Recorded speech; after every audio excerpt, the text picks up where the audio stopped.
This is Nightly Business Report with Bill Griffith and Sue Herrera. Peak earnings? Not yet. Corporate America is reporting blowout quarterly results, and that may bode well for the rest of the year. Supersized setback. McDonald's was dealt a blow that could shake up the franchise business model as we know it. Retirement revamp. Why lawmakers are considering making changes to your 401k. Those stories and more tonight on Nightly Business Report for this Wednesday, July the 18th. And we do bid you good evening, everybody. Sue is off again tonight. We begin with earnings and late day results from IBM. Big Blue reported better than expected profit and revenue, helped by growth in the higher margin businesses like cybersecurity and cloud computing. That pleased investors who are eager to see this company's investments in other areas pay off as IBM moves away from its legacy hardware and software units. Company earned $3.08 a share. That was 4 cents better than expectations. Revenue, which has now risen for 3 consecutive quarters, was up about 4% to $20 billion. And investors did initially like the results. They sent stock higher in the after-hours trading. Fellow Dow component American Express also reported better than expected profit tonight. It rose more than 20%. Company says that a strengthening economy prompted people to spend more. But revenue wasn't up as much as investors had hoped, even though American Express did raise its revenue forecast for the whole year. That stock fell in initial after-hours trading tonight. Well, it is still early in this earnings season, but a number of positive trends are already emerging, and Bob Pisani tells us what they are tonight. Peak earnings? Well, not yet. With 10% of companies in the S&P 500 reporting as of this morning, it looks like another above-trend quarter is in the works. Almost 50 companies in the S&P 500 have reported, and the numbers are well above expectations. Earnings up about 25%, revenues up about 10%. That's well above what was expected. Almost 90% are beating expectations, and many have been beating by wide margins. Textron beat by 25%. W.W. Grainger beat by 17%. Morgan Stanley beat by 13%. Those are wide beats. More importantly, guidance has been strong. Textron, CSX, United Airlines, W.W. Grainger all guided higher in the last 24 hours on earnings or revenues. That means earnings expectations remain strong for the third and the fourth quarter. Now, if this keeps up, we'll have a shot at passing our first quarter earnings growth record of 26%. Now, what does it all mean? Well, these are very early results. And it's clear the beats go beyond just tax cuts. There's been emphasis on the growing global economy. Revenues are up, and not just because of cost cutting.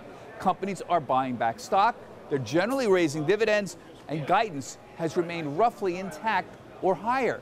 So the bottom line is this: we may be approaching peak earnings growth sometime this year, but we're not hitting peak earnings. That'll continue into 2019. For Nightly Business Report, I'm Bob Pisani at the New York Stock Exchange.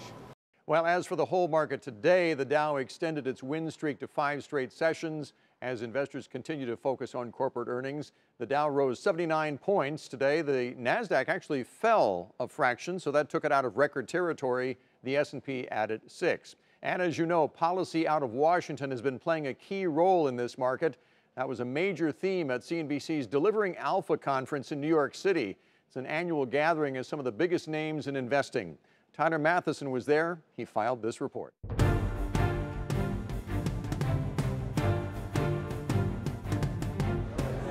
Trade was the top topic today at today's Delivering Alpha conference, and it began with the president's chief economic advisor, an unapologetic free trader Larry Kudlow, saying that he has no quarrel with the president's approach on China.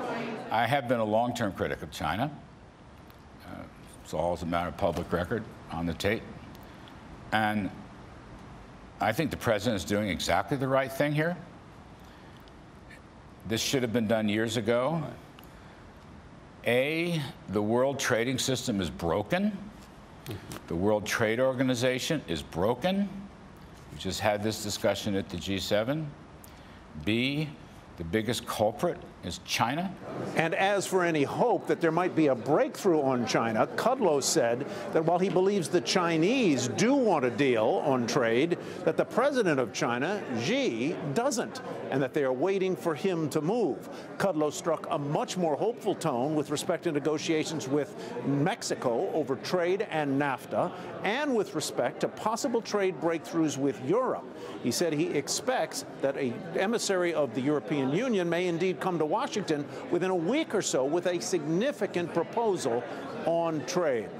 Top investor Ken Griffin had a similar view on trade as far as the president's mission was concerned, but a more nuanced view on some of the tactics being employed.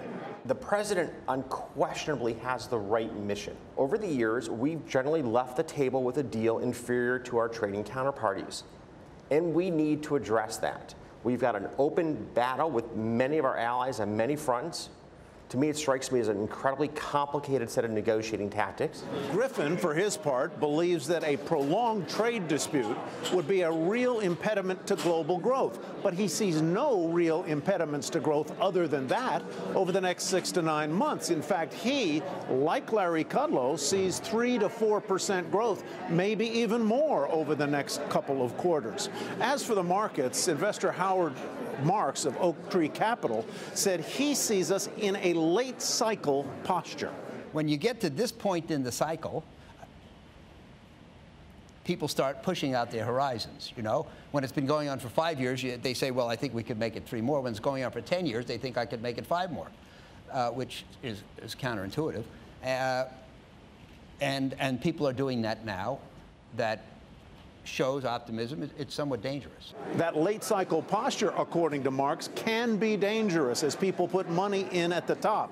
He describes his firm as a cautious firm that is exceptionally cautious now. From Delivering Alpha, I'm Tyler Matheson.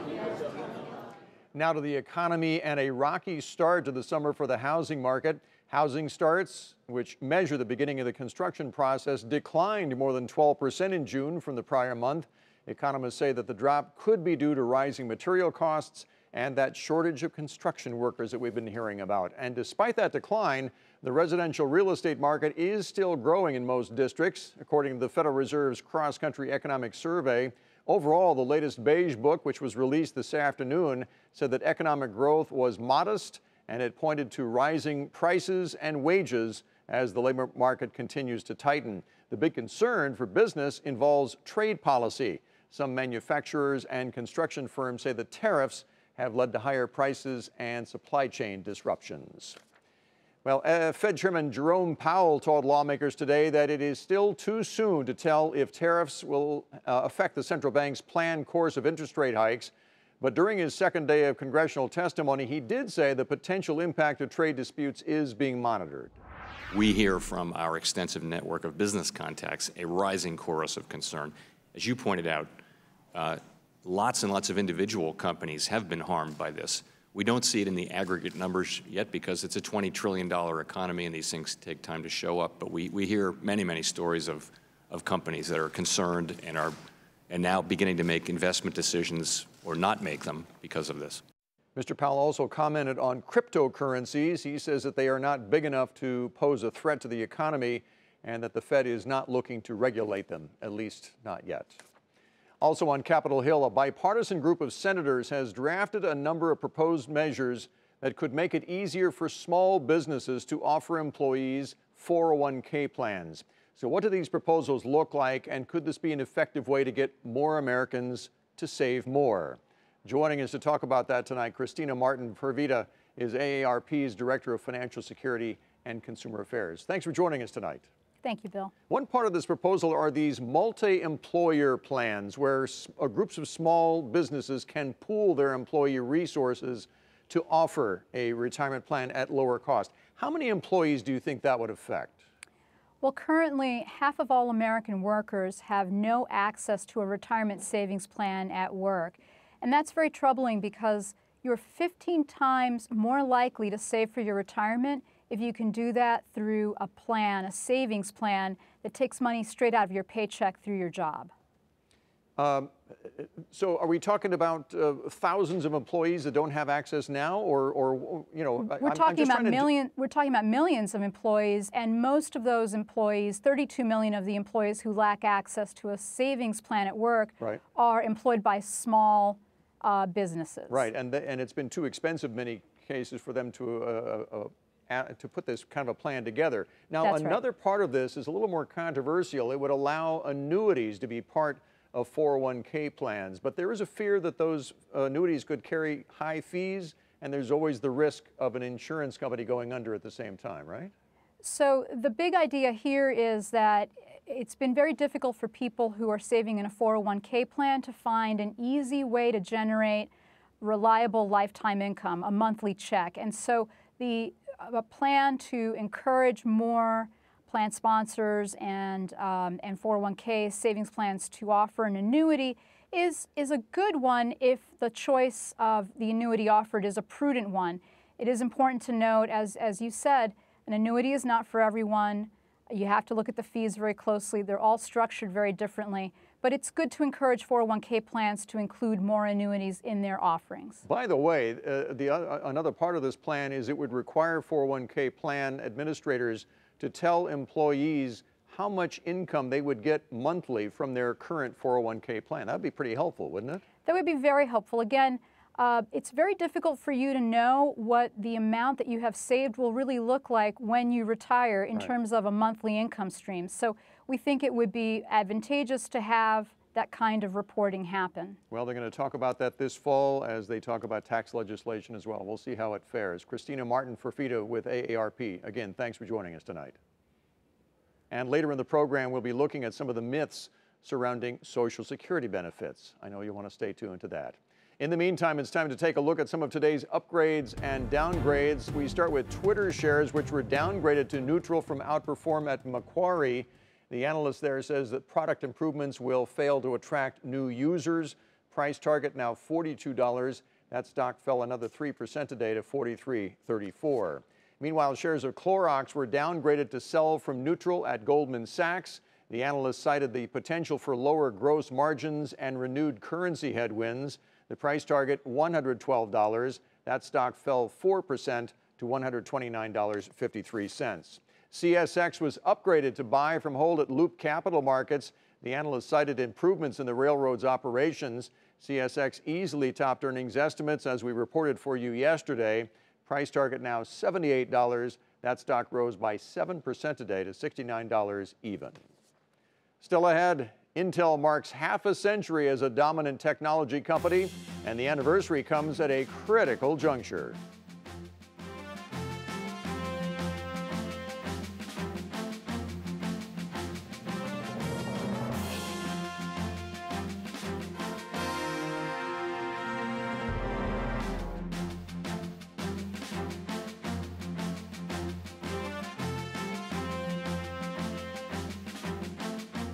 Believe it or not, Intel Corp is turning 50.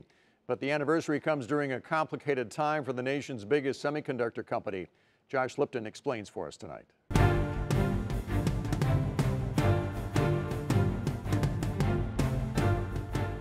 Intel is a powerhouse in the markets for PC and server chips, and the company expects to set a new revenue record in 2018, though the stock has lagged in recent months. In part, analysts say that's because Intel investors are now struggling with a big question, namely, who is going to lead this company? Last month, Intel announced the resignation of CEO Brian Krzanich. He violated company policy by having a relationship with a coworker, bringing his 5-year tenure as CEO to an abrupt end. Now the search is on for his replacement. RBC says there are a number of candidates. Internally, there are 2 to watch who already have major roles at the company. Murthy Renduchintala, Group President and Chief Engineering Officer. He came to Intel from Qualcomm just a few years ago. And Naveen Shenoy, General Manager of the company's critical data center group. Externally, says RBC, Sanjay Jha is a possible contender. He's the former CEO of Global Foundries. There are also a number of former Intel execs who well understand the company and its culture, like Stacy Smith, the company's former president of manufacturing, Renee James, now CEO of Impure, Diane Bryant, former COO at Google Cloud, and Pat Gelsinger, VMware's chief. Though Gelsinger tweeted, "I love being CEO of VMware and not going anywhere else." The next CEO, whoever that might be, will have to deal with some real complex challenges, like manufacturing issues that the company is having with its next-generation processors that promise better performance with lower power usage. There's also increasing competition from rivals, like NVIDIA, which is creating specialized chips for new hot areas like artificial intelligence. If Intel can address those manufacturing challenges while maintaining its dominant position in PC and server chips and diversifying into potential growth areas like artificial intelligence and autonomous cars, investors may cheer whomever is in the corner office. For a Nightly Business Report, I'm Josh Lipton, Santa Clara, California.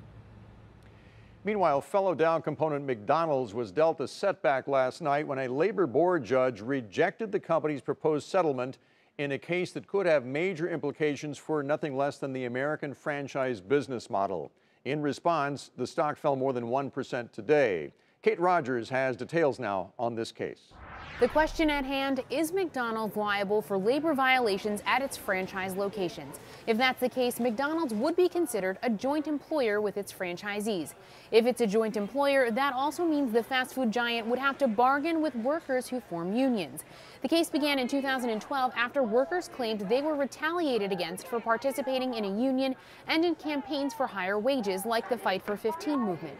In a statement, McDonald's said it was disappointed at the judge's action, adding the NLRB, General Counsel, McDonald's USA, and various franchisees negotiated a settlement agreement that is fair, reasonable, and provides the opportunity now for full and complete relief to all current and former franchisee employees affected by the litigation. As we have maintained throughout this process, McDonald's USA is not and has never been a joint employer with its franchisees. For now, McDonald's and its franchisees are evaluating all options, including a potential appeal of the decision. Labor advocacy group Fight for 15 said in a statement, this proposed settlement was nothing more than a sham hammered out between McDonald's and the Trump administration in an effort to hand the company a get-out-of-jail-free card for illegally harassing, surveilling, and firing minimum wage workers who joined together and spoke out for a better life. Uncertainty surrounding joint employer standards stands to negatively impact the franchising industry. It's really quite terrible for our membership because most of the brands that are out there and the small owners and operators don't have the resources of a large franchise system. So the confusion that's been created about a very simple question like who is your employer is causing enormous pressure on people's growth and getting into the franchise sector, opening new businesses and hiring new employees. Last year, the House of Representatives approved a measure that would provide a clear definition of joint employer. The Senate has yet to take action on the bill. For Nightly Business Report, I'm Kate Rogers. Novartis says it will not raise drug prices this year, and that's where we begin tonight's market focus. Novartis is taking a page from Pfizer's playbook by saying it will not raise costs in 2018 following criticism from President Trump. Also, Novartis said that strong demand for two of its key drugs helped revenues and earnings this quarter top expectations, and it expects to meet the high end of its yearly sales outlook. Novartis shares climbed nearly 3% today to $80.96.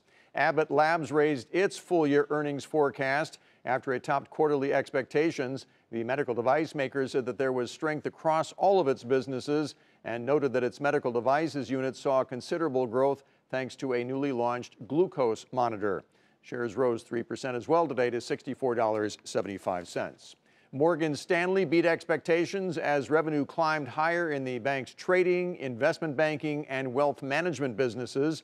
Morgan also raised its quarterly dividend to 30 cents a share and launched a nearly $5 billion share buyback program. Shares rose nearly 3% to $50.56. After the bell, eBay beat on earnings but missed on sales, even as it added more active buyers. The e-commerce platform also gave revenue guidance for the current quarter and for the year that was a little bit light. Shares of eBay fell initially in the after hours but finished the regular session up a fraction at $37.95. Bargain hunters rejoice. By one estimate, there were more than 150 retailers offering deals over the past day or so to compete with Amazon's Prime Day. Target said yesterday it was its biggest online day of the year so far for sales and traffic. As for Amazon itself, by its own estimate, Prime Day ended up being its biggest shopping event ever. Courtney Reagan has the details. Even though Amazon Prime Day was plagued with glitches, preventing some U.S. Prime members from shopping for at least the first 7 hours, it was still a record-breaking day. Amazon says Prime Day and a half was the biggest global shopping event in its history, beating out Cyber Monday, Black Friday, and last Prime Day when comparing 36-hour periods. While comparisons are tough, here's what Amazon said. Prime members bought more than 100 million items, a record, and global sales by small and medium-sized businesses on its site passed $1 billion. More members joined Prime on the first day of the event than any previous day in Amazon history. Most retail experts agree adding Prime members is the true goal of the event. While there are 100 million globally, analysts say there's still further to go.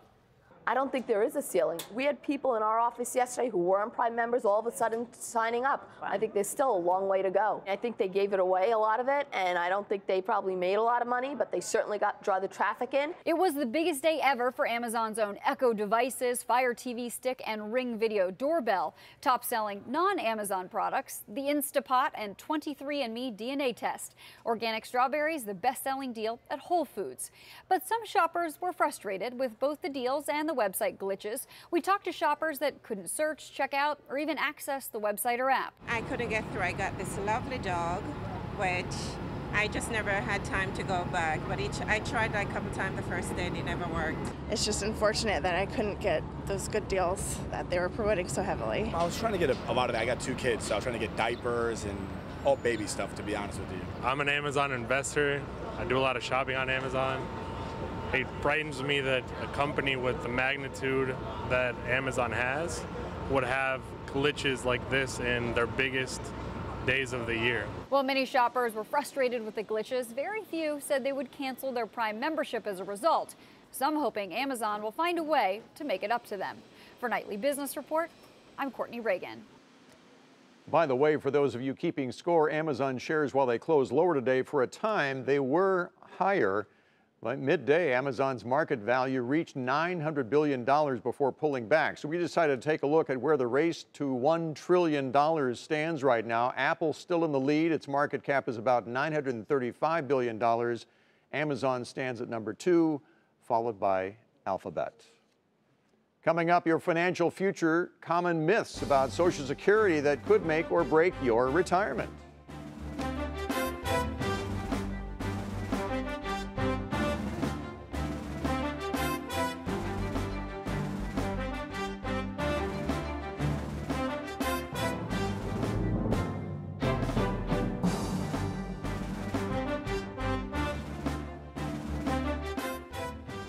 Google has been fined $5 billion by the European Commission. It's one of the steepest penalties ever made against an American technology company. Regulators say that Google unfairly pushed its apps onto smartphone users and abused its dominant market position. This is an ongoing abuse. It is very serious. It affects so many devices. And of course, it's a big company. So you see the turnover that comes in. Well, this is the thing that makes this a very high fine. The thing that Google has to do now is, of course, to stop. It has to stop this behavior. It has 90 days to put an effective end to this infringement. And this, of course, will free up the market.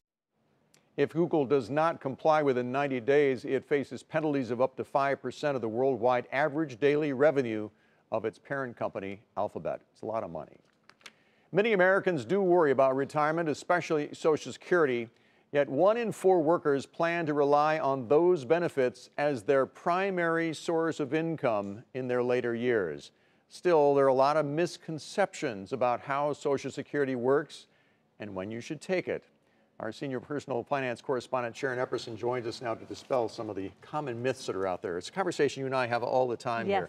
One question, one myth, one issue that comes up, some people believe that it's better to take it earlier. Take it when you can. It's your money, right? Well, a lot of people actually do that. Yeah. About a third of people actually get their Social Security benefits as soon as they can, and the earliest age that you can get it is at 62.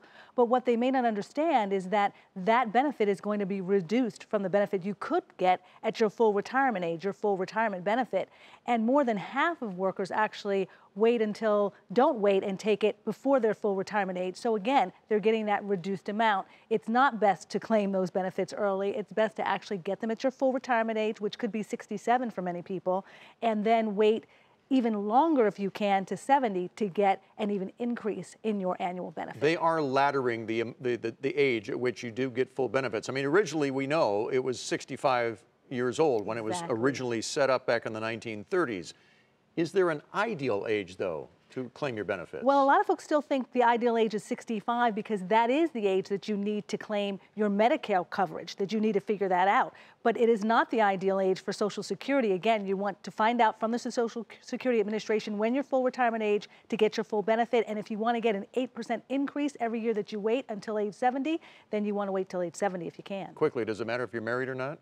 It marries in terms of your survivor benefit. So you want to make sure that you wait if you're the higher earning spouse so that they can get the highest benefit. And if you're divorced, also think about the fact that if you're married 10 years, you can get your ex's benefits.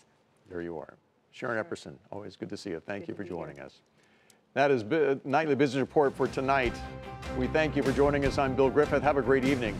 We'll see you tomorrow.